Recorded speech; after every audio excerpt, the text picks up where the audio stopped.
So moving ahead in vectors, we have a three-dimensional coordinate system where we have three axes x, y and z.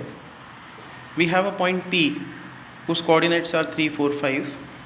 Now if you draw a perpendicular from this point on xy plane, ये xy plane है, तो ये length कितना होगा? ये length होगा 5, क्योंकि इसका z कोऑर्डिनेट 5 है, तो z के पैरेलल में जितना लेंथ होता है दैट इज़ z कोऑर्डिनेट, तो ये लेंथ है 5। तो पहला जो रिज़ल्ट है जो अपने को याद रखना है, distance of P from xy plane is equal to 5। हमारे इस केस में 5 है, तो इन जनरल क्या लिख सकते हो? डिस्टेंस ऑफ पॉइंट P जिसके कोऑर्डिनेट्स है x, y, z from xy plane will be equal to z coordinate, क्योंकि ये 5 क्या है? z कोऑर्डिनेट है ना, so it is equal to z coordinate. xy plane से डिस्टेंस z कोऑर्डिनेट है, तो अगर मैं ये लिखूँ distance of P from x z plane, क्या होगा? xy प्लेन से जो डिस्टेंस है वो z कोऑर्डिनेट है, तो xz प्लेन से जो डिस्टेंस है वो क्या होगा? y coordinate. And third, distance of point P xyz from yz plane, yz plane लिखते हो तो वो क्या होगा? x coordinate.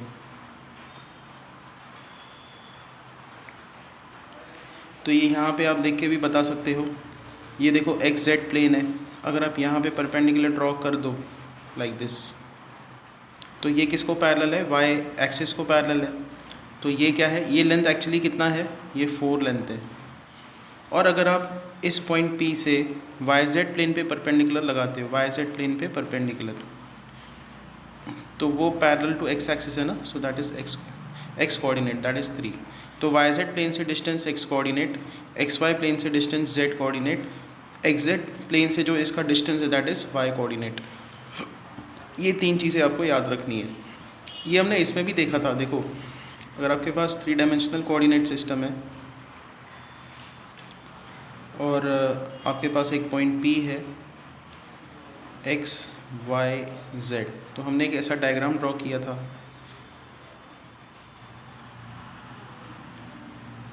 Like this.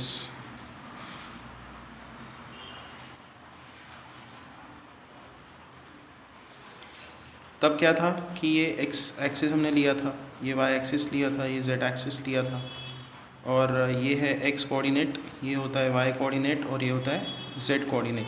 तो यहाँ से भी क्लियर कट दिख रहा है xy प्लेन से डिस्टेंस z कोऑर्डिनेट, और फिर yz प्लेन से डिस्टेंस, इस पॉइंट का yz प्लेन से डिस्टेंस ये वाला है, देखो ये वाला, इसको आप ऊपर भी ऐसे लगा सकते हो, सो दैट इज़ x कोऑर्डिनेट। ये x कोऑर्डिनेट है ना, x coordinate, x coordinate, x coordinate, तो yz प्लेन से डिस्टेंस है x कोऑर्डिनेट। और आप देखो ये xz प्लेन है, xz प्लेन से डिस्टेंस कितना है? y coordinate. इसको आप यहाँ पे रेप्लिकेट कर सकते हो और दिखा सकते हो ये y कोऑर्डिनेट इतना डिस्टेंस है। सो this is how the diagram will look, और ये तीन रिजल्ट्स आपको याद रखने हैं। फिर हमने ये भी डिराइव किया था कि इस पॉइंट P का ओरिजिन से जो डिस्टेंस है वो रिपीटेड पाइथागोरस थ्योरम लगा के हमने इसको डिराइव किया था कि ये 3 है, ये 4 है, तो ये होगा under root 3 square plus 4 square. फिर यहाँ पे भी एक राइट एंगल ट्रायंगल है, एक साइड ये है, दूसरा साइड ये है, तो OP डिस्टेंस आप निकाल सकते हो। OP इज़ अंडर रूट इसका स्क्वायर प्लस इस साइड का स्क्वायर। तो यहाँ पे क्या दिख रहा है कि अगर P पॉइंट के कोऑर्डिनेट्स आपको पता है, तो जो OP वेक्टर आप बनाते हो, OP वेक्टर का जो मैग्नीट्यूड है वो होगा under root 3 square, 4 square, 5 square. Similarly in a space if you have 2 points, 2 points है स्पेस में, x axis, y axis and z axis, a and b. Now a is x1, y1, z1, b is x2, y2, z2. तो अगर आप इन दोनों को join कर दो तो length A B distance it is under root x2 minus x1 square, y2 minus y1 square, z2 minus z1 square. Again ये भी आराम से डिराइव किया जा सकता है, बट अगेन अपने स्कोप में नहीं है. ज्योमेट्रिकली इसको डिराइव किया जा सकता है, बट आपको अब ये याद रखना है distance formula. Next that you have to remember is 3-dimensional coordinate system. X axis, y axis and z axis. Let's say we have a point P, x, y, z. तो आप क्या करो, यहाँ से हम लोग x एक्सिस पे perpendicular बनाएंगे. तो इस पॉइंट से हमने मान लो पॉइंट यहाँ पे है, चलो 3, 4, 5 ही लेते हैं. तो वहाँ से हमने क्या किया, x एक्सिस पे परपेंडिकुलर ड्रॉ की. तो इसका डिस्टेंस हमको x एक्सिस से चाहिए, बराबर. तो यहाँ पे एक राइट एंगल ट्रायंगल ऐसे बना देंगे अपन.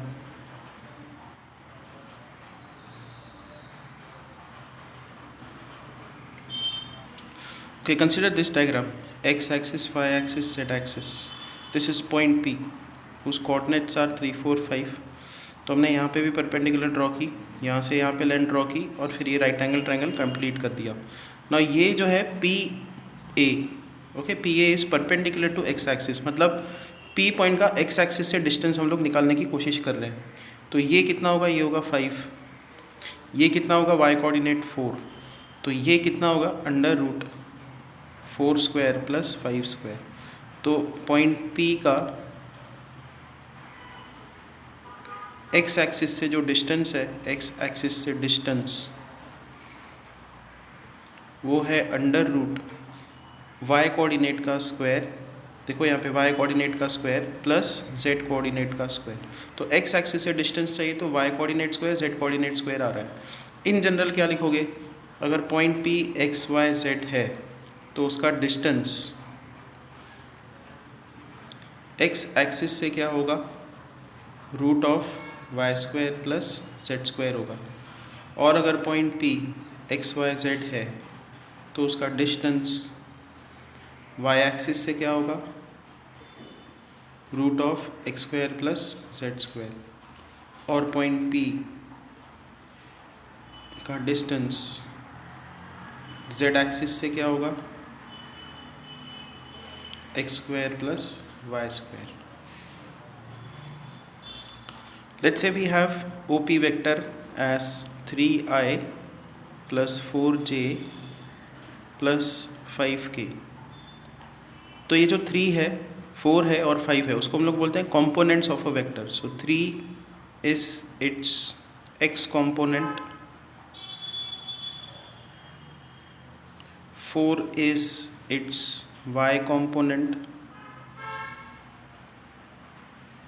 and 5 is its z component.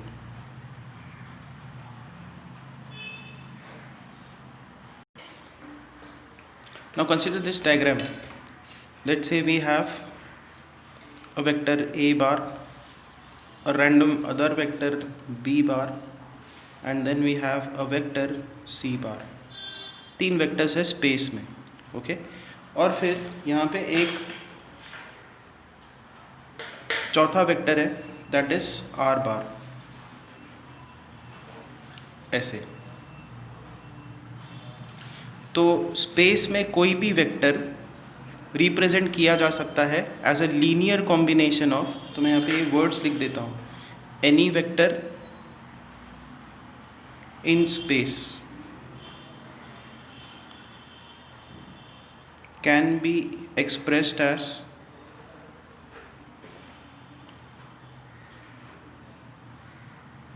linear combination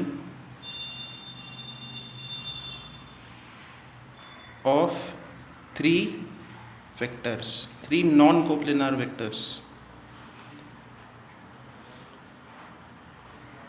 ये 3 वेक्टर्स नॉन कोप्लेनार है और ये आर बार स्पेस में एक वेक्टर है, उसको आप एक्सप्रेस कर सकते हो as a linear combination of A B सी।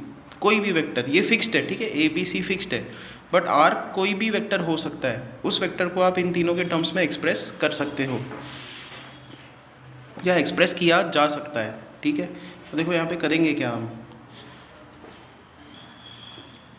तो ये वाला जो वेक्टर है सी बार, मान लो उसको एक पैरेलल मैंने एक सेगमेंट बना दी यहाँ पे, फिर ये जो बी बार है इसको एक पैरेलल सेगमेंट मैंने बना दी,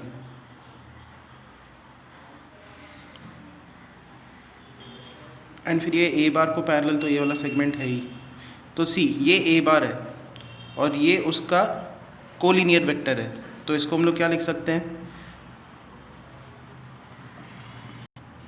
स्केलर मल्टीपल ऑफ ए बार, क्योंकि ये ए बार वेक्टर है और ये छोटा वर्जन है उसका, तो उसको एक्स से मल्टीप्लाई करना पड़ेगा ताकि वो कंप्रेस हो जाए।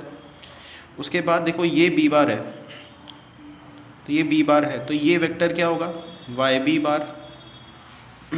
तो आप क्या कर सकते हो, इन दोनों पॉइंट्स को ज्वाइन कर दो, अब triangle law of vector addition लगाओ, ये एक्स ए बार है, ये वाई बी बार है, तो ये वेक्टर क्या होगा, x A bar plus Y B बार, ये वेक्टर आ गया। अब देखो ये वेक्टर सी बार को पैरेलल है, तो ये वेक्टर क्या होगा, जेड सी बार, ये वेक्टर है जेड सी बार, तो ये सी बार का स्केलर मल्टीपल होगा। अब देखो आर बार वेक्टर क्या लिखा जा सकता है, R bar is this vector plus this vector, triangle law of vector addition, so this vector is X A bar Y B bar plus Z C bar. So see A B C non coplanar vectors थे स्पेस में, random एक vector है R bar, तो उसको express किया जा सकता है in terms of these 3 vectors, fine. फिर ये कंसेप्ट हमने देखा ही है कि अगर आपके पास 2 पॉइंट्स है ए एंड बी, तो ये जो ए बी वेक्टर है, अच्छा ये वेक्टर जो है O A, this is O A vector, this is A bar, position vector of A, and then we have O B, this is position vector of B. तो ये जो ए बी वेक्टर है, इसको अगर मुझे लिखना हो तो कैसे लिखें, A B bar is equal to, यहाँ से लेकर यहाँ तक जाना है ना, तो वेक्टोरियली कैसे जाना होगा, यहाँ से लेकर यहाँ तक पहले, मतलब ए बार के ऑपोजिट डायरेक्शन में जाना होगा, so it is minus A bar, फिर यहाँ से लेकर यहाँ तक बी बार, तो A B bar is same as A O bar plus O B bar. A O bar क्या है, माइनस ए बार, क्योंकि ए की डायरेक्शन ऐसी है, हमको ए ओ वेक्टर लिखना है, उसका ऑपोजिट है, तो minus A bar, so this is B bar minus A bar, so A B bar vector is position vector of B minus position vector of A. Now suppose A के जो coordinates है that is x1 y1 z1, B के coordinates है x2 y2 z2, तो A B vector कैसे लिखा जा सकता है, B bar minus A bar, B bar, B का पोजीशन वेक्टर क्या होगा, x2 y y2 j z2 k minus A का position vector x1 i y1 j z1 k, तो यहाँ पे आएगा x2 minus x1 i plus y2 minus y1 j and z2 minus z1 k। Therefore magnitude of A B vector क्या आएगा, under root x2 minus x1 square y2 minus y1 square and z2 minus z1 square. किसी भी vector का जो magnitude है वो उसके components का स्क्वायर करके ऐड करना होता है और फिर स्क्वायर रूट लेना होता है, ठीक है। Now consider that 3 points are collinear, 3 points collinear है, ए बी सी, इसका पोजीशन वेक्टर है ए बार, इसका पोजीशन वेक्टर है बी बार, इसका पोजीशन वेक्टर है सी बार। तो यहाँ पे ए बी वेक्टर और बी सी वेक्टर दोनों पैरेलल है, जब कभी पैरेलल होते हैं तो हम लोग क्या लिखते हैं, A B bar is scalar multiple of other vector, तो B bar minus A bar is equal to lambda times C bar minus B bar, B bar minus A bar is lambda C bar minus lambda B bar, इसको हम लोग यहाँ पे shift कर देंगे, तो lambda plus 1 B bar minus lambda C bar minus A bar is equal to 0 bar. तो अब इसको ऐसा लिख देते हैं, minus A bar plus lambda plus 1 B bar minus lambda C bar is equal to 0 bar. तो ये finally ऐसा लिख सकते हैं, X A bar Y B bar plus Z C bar is equal to 0 bar. मतलब 3 points collinear है तो ऐसा एक रिलेशन एग्जिस्ट करेगा। अब खासियत क्या है यहाँ पे, x plus Y plus Z, यहाँ पे x plus Y plus Z निकाल के देखो, x की वैल्यू कितनी है -1, y की वैल्यू कितनी है लैम्डा प्लस 1 और z की वैल्यू कितनी है माइनस लैम्डा। तो अगर आप ये कैलकुलेट करके देखो तो ये आता है 0। मतलब अगर 3 पॉइंट्स कोलिनियर है तो उनके पोजीशन वेक्टर को आप ऐसे एक्सप्रेस कर सकते हो, X A bar Y B bar Z C bar. X Y Z क्या है, रियल नंबर है, ये नंबर्स है, और ए बार बी बार सी बार क्या है, वेक्टर्स हैं। और यहाँ पे खासियत क्या है कि x plus Y plus Z हमेशा कितना होगा 0, बिकॉज ये कोलिनियर है। सिमिलरली कंसिडर दिस प्लेन, ये पेज एक प्लेन है ना, तो एक प्लेनार फिगर हमने कंसिडर किया, ये प्लेन का एक टुकड़ा मान लो हमने कंसिडर कर दिया। तो यहाँ पे A B C D 4 points है, इसका पोजीशन वेक्टर है ए बार, इसका है B bar C bar and D bar. अब आप क्या करो, ए सी को ज्वाइन करो और फिर बी डी को ज्वाइन करो। तो ये पॉइंट है ई, और ई क्या कर रहा है, ए सी को भी इंटरनली डिवाइड कर रहा है, बी डी को भी इंटरनली किसी रेशो में डिवाइड कर रहा है। तो लेट्स से ई ए सी को λ/1 रेशो में डिवाइड कर रहा है और ई डी बी को μ/1 में डिवाइड कर रहा है। तो section formula for internal division लगाएंगे, इसका पोजीशन वेक्टर ई बार ये होगा, ये हम लोग आगे डिराइव करने वाले हैं, बट ये आप समझ पाओगे क्योंकि section formula for internal division पहले आपने देखा है। सो ई का पोजीशन वेक्टर ई बार है मान लो तो E bar is lambda C bar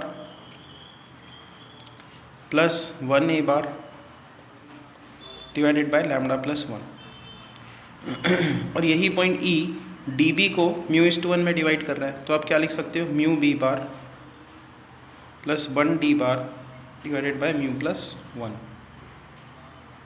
now will cross multiply, तो lambda into μ+1 C bar plus μ+1 A bar is equal to mu into lambda plus 1 B bar plus lambda plus 1 D बार।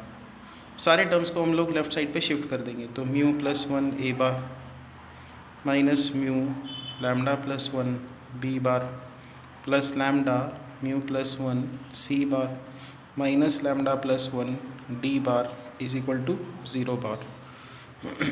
तो हमारे पास एक equation निकल के आ रही है, X A bar plus Y B bar plus Z C bar plus W D bar is equal to 0 bar. तो 4 points को प्लेनार थे, तो हमको एक रिलेशन मिल रही है सबके पोजीशन वेक्टर के बारे में, ये सब स्केलार्स है। अब इम्पॉर्टेंट फीचर अगेन ये है कि x plus Y plus Z plus W निकाल के देखो, मतलब यहाँ पे आएगा μ+1, यहाँ पे आएगा minus mu into lambda plus 1, यहाँ पे plus lambda into μ+1 and minus lambda plus 1